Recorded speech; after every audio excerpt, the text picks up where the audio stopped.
Hello and welcome back. Last time I made this colour mixing chart you see here of a watercolour trio when I gave myself the challenge of asking myself for fun, what would I choose if I could only use 3 watercolour pigments for the rest of my life? And it was just like a fun question to ask myself, and then I posed it to everyone else. And I'm so grateful for everyone's responses. I got all kinds of responses on YouTube and also over on Discord as well, where I even got to see people using their trios to make paintings and things, which was amazing. So thank you all for joining in that. My trio, now that I made it, is arguably a little bit more boring than some people's trios that they came up with, because the trio is not meant to just be a primary. It can be whatever trio you feel would benefit you the most for the rest of your life, as just a fun hypothetical question to ask yourself. And some of the ones that I can just think of off the top of my head that were really interesting to me were, someone picked a pink, purple, and blue as their trio. Very interesting to me. We had a lot of very earthy trios, so things like a yellow ochre, Indian red or Venetian red, and then Indanthrone blue, so trios like that. We did get a lot of similar-ish trios as the one I chose, but maybe switching out the blue, and then some very specific trios that were tailored to the subjects that people paint. So I loved seeing everyone's picks and their reasoning why as well. And yeah, like over on Discord, I got to see people using them, which was great. I loved being able to see people's sketches and things that they did with their trios. Some people ended up doing a similar thing as you're going to see me doing today, which is basically using their trio to make a colour mixing chart, but then actually painting with it, like I'm doing today, and then figuring out through the painting, actually using the trio on something, whether or not the trio is something that they would actually enjoy doing. And again, that's what you're going to see me do today. So let's get into what I'm actually doing here. The 3 pigments I'm using, just as a refresher for everyone, are Nickel Azo Yellow, which is PY150. The specific one I'm using is by Core. And then I'm using Quinacridone Magenta, which is PR122, and that is also by Core. And then the third pigment, which was the one that I debated the most over, is French Ultramarine by Schmincke, which is PB29.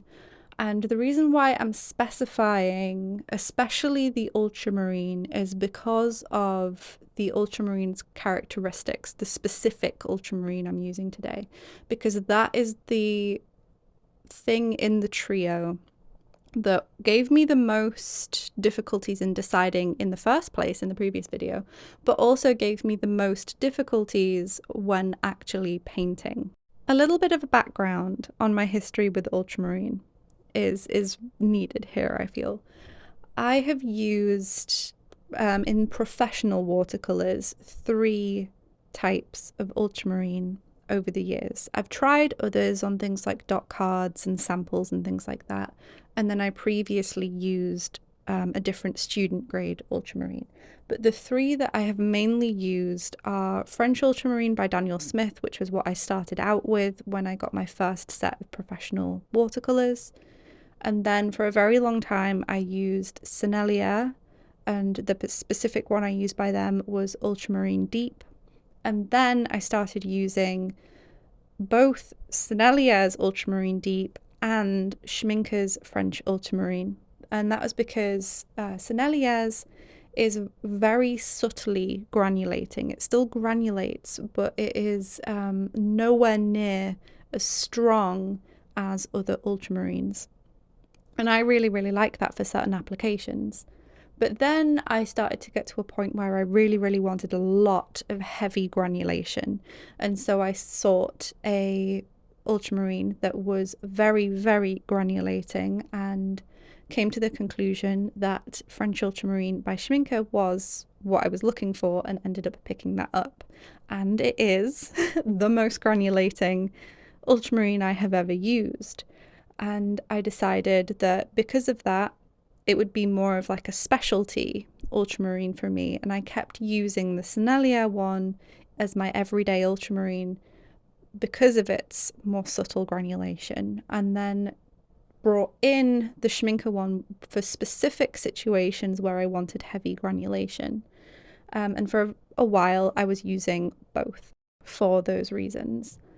But now, over the last few months, I've changed my palette setup, and currently on my main palette I now have the Schmincke one, and I'll go over the reasoning for that in a future video, as long as I remember to. I'll have to write it down when I actually go over my palette tour at the end of the year. And now I'm using the Schmincke one is the point. So when I was deciding, okay, I want to live in a world with granulation, so I'm going to pick ultramarine blue, that is the reason why I chose the Schmincke one over the Sennelier, because this is now the one that I use. But the thing about the French Ultramarine is that it is very, very granulating, as you can see so far in this landscape that I'm doing. You can see where the granulation is really, really coming through in mixes. You can even see it separating out on the palette as I'm using the as I'm painting and the paint puddles settle. You can see the ultramarine separating out even on the palette. I know this because I have worked with French Ultramarine, as I mentioned, for a while, so I knew going into this that it is an incredibly granulating colour. So what I wanted to test by actually using the trio in practice is whether or not it would be too granulating for me. And that is where I had the highs and the lows when it came to this painting. So when I started out the painting, I did the initial wash of the yellow and magenta to create a toned background, and then what you saw me do was mix greys. I primarily tried to sort of reach an orange-ish tone and then neutralize it with blue, but as you saw in the sped up section, sometimes I just had to adjust by eye until I reached the grey that I was looking for. And I did also want to adjust the greys slightly here and there so that they weren't all the same. I wanted to make them a little bit more cool when it came to the distant mountain, and then I wanted to make the greys less cool but also have more variation, so a little bit more green in areas, a little bit more brown in areas, as it was closer to the viewer, especially when it came to the stone wall, as you're really, really close to the viewer. And I very, very quickly came across the heavy granulation, as you can see in the greys, and no matter how often I use this particular ultramarine, it always surprises me every time. I'll go in knowing this is going to be really, really heavily granulating, and it'll still come out and be like, I'm going to be way more granulated than you can ever imagine. Every single time I use it. And what happened is that I started to descend further and further and further into the ugly stage blues when I was painting these initial layers. And I want to take a moment to talk about that because I feel like it is something that it can get talked about, but I don't necessarily think it gets talked about enough sometimes in certain contexts, and that is just how real and prevalent the ugly stage can be and the mental effect it can have, no matter where you are in your art journey. It's not just something that beginners experience. You can experience it even when you're years down the line, when you have hundreds or thousands of paintings and sketches and everything. you can still sometimes just get blindsided by the ugly stage. And sometimes I will have paintings where I don't experience the ugly stage at all. Sometimes I'll have paintings where I will, but it'll be a sort of just like, oh, I've been here before. Like this exact kind of, not exact, but this sort of thing is something I've experienced however many times, and I know how to fix this, so I know how to keep going. But there are some times where lots and lots of factors can combine and you can just be completely sucker punched by an ugly stage in a painting, often to the point where it's not even logical anymore. So you can have a plan, like I had a plan going into this. You can have experience with the things you're using and the techniques you're using and what you're doing, like I had with this, but you can still get just completely trodden on emotionally by the ugly stage. And that is what happened here. I ended up getting to the point where I was ready to just drop this painting entirely. I was ready to not continue with it. I was ready to not do anything with the footage. I would just delete the footage, come up with a different video. It was like that level of deep in the ugly stage blues. And I ended up sitting there and being like, okay, is this logic?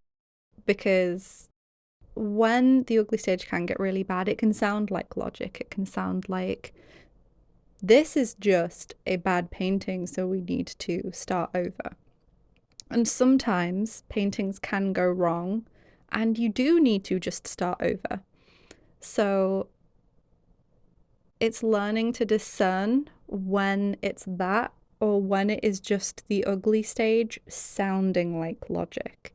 And at this particular moment in the painting, I was not able to see clearly between the two, but I did have enough experience of things like this to know to reach out to people, because I find that usually when it gets to that point where I can't tell if it's logic or not anymore, reaching out to other people helps me specifically.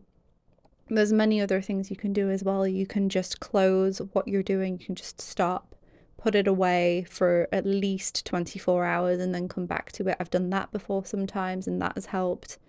And then other times it's really been talking to community, and that was what I ended up doing. So now you're seeing in the footage, it's the next day. This is after I talked to people. I went to LANA'S Discord, lovely community. I will leave LANA'S YouTube in either the description or the pinned comment, whichever one I remember to put it in. But she is a watercolor, primarily watercolor artist, does watercolor tutorials that are really, really approachable for beginners. She has a Discord for her art community, and I ended up talking on there to people, and I shared a picture of the stage I was currently at in the painting and how much I just straight up hated it. I just straight up hated it and everything. And it was the people in there that helped me realize that it was just the ugly stage that was clouding me, and they all encouraged me to keep going with it if it was something that I felt comfortable to do so. And so I did, because again, I'm used to pushing through the discomfort of an ugly stage, but what I was really, really feeling this time was the ugly stage clouding my judgment of whether it was logic or just the ugly stage that I needed to push through. And that is where we're at now in the painting, and I ended up continuing on with the plan. That was all I ended up doing. I didn't change the plan that I had originally. I just took a little break, talked to people, and then came back to it the next day, going in with the same plan as I had from the beginning. And the stage you're seeing me do now in that plan is putting in mid-tone greys. to establish light and shadow on the rocks and the mountains. So this is mainly the mountain, some of the rocks in the midground, and then the wall, the stone wall coming from the foreground all the way off into the distance. And I used similar greys for all of those areas, just slightly adjusting them as we came closer and closer to the foreground. And I wanted to establish the direction of the overall light. The lighting in this scenario is mostly overcast, so there wasn't any particularly strong lighting in it. And just to clarify, I am sketching. It is a painting sketch. I'm in my sketchbook. I am painting from reference. It is a photograph that one of my family members took for me to paint and draw from while they were on holiday. They took a bunch of landscape paintings, landscape photos, and also photos of things like waterfalls or trees and things like that while they were there for me to then create from, which is lovely of them. And I really wanted to use it for this trio because I wanted to test the trio thoroughly, because I have used this French Ultramarine in the past to do animals, and I've used it in limited palettes in the past to do animals, so I feel like I can have a reasonable grasp on what the French Ultramarine would be like in that scenario. So I wanted to see what it would be like in a much more different scenario of a landscape, because sometimes I'll paint landscapes, I might use them as backgrounds for my illustrations. Sometimes I just like sketching a landscape because they're nice to study colour and lighting and things like that. And in this hypothetical trio, I would have to use it for anything I'd want to paint. So that was one reason I decided to use one of the photographs that they took for me. In classic English style, it was either raining, overcast, or foggy the entire time they were there. So all of the reference images that they took for me are various levels of moody or soft lighting. So this particular landscape didn't have any very harsh shadows. It was a very overcast day with very soft lighting. And that was what I wanted to study in this particular painting, on top of testing the trio out. What you're seeing me do now is essentially the same thing as I did for the rocks, just establishing another layer of midtones for the grass and the shrubbery and everything in the landscape. And then you're seeing me go in with the next layer. Now, this isn't the darkest darks layer, but it is going to be the darkest darks on the mountain in the distance, because I do want to establish a certain level of layering the distance versus the foreground. So in the very distant mountain, the darks you're seeing me put down are going to be not as dark as the final darks that will be on the foreground rocks. And that's to establish a level of atmospheric perspective, because as you get further and further away, values tend to become a little bit more compressed, and you're not going to get as darker darks as you would experience right in front of you in most scenarios, most lighting scenarios. There are always exceptions to things. You can always break, bend rules, etc.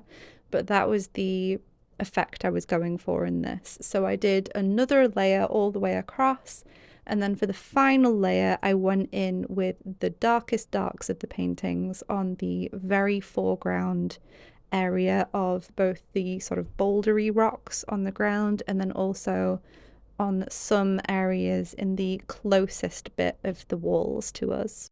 And as I mentioned, I was loving the painting process for this day. I was in my element. I was loving every second of it pretty much. So it just goes to show you how much the ugly stage can twist your perspective on things. And yeah, I just wanted to mention that because it's something that anyone can experience at any time, and you're not alone if you ever experience it, no matter where you are on your journey. This is the final study that I did. Would I use this trio? I could still see myself using this trio, but probably in full honesty, I would switch out the ultramarine for Senneliers, I think, just to give myself a little bit more room to still experience granulation, but not anywhere near as much as this. So I'd keep the trio, the same pigments, but I'd change out which ultramarine I'm using, I think. What would you do? Would you stick with the same ultramarine, or would you switch it for a less granulating one? Let me know in the comments, and I'll see you next time. Bye!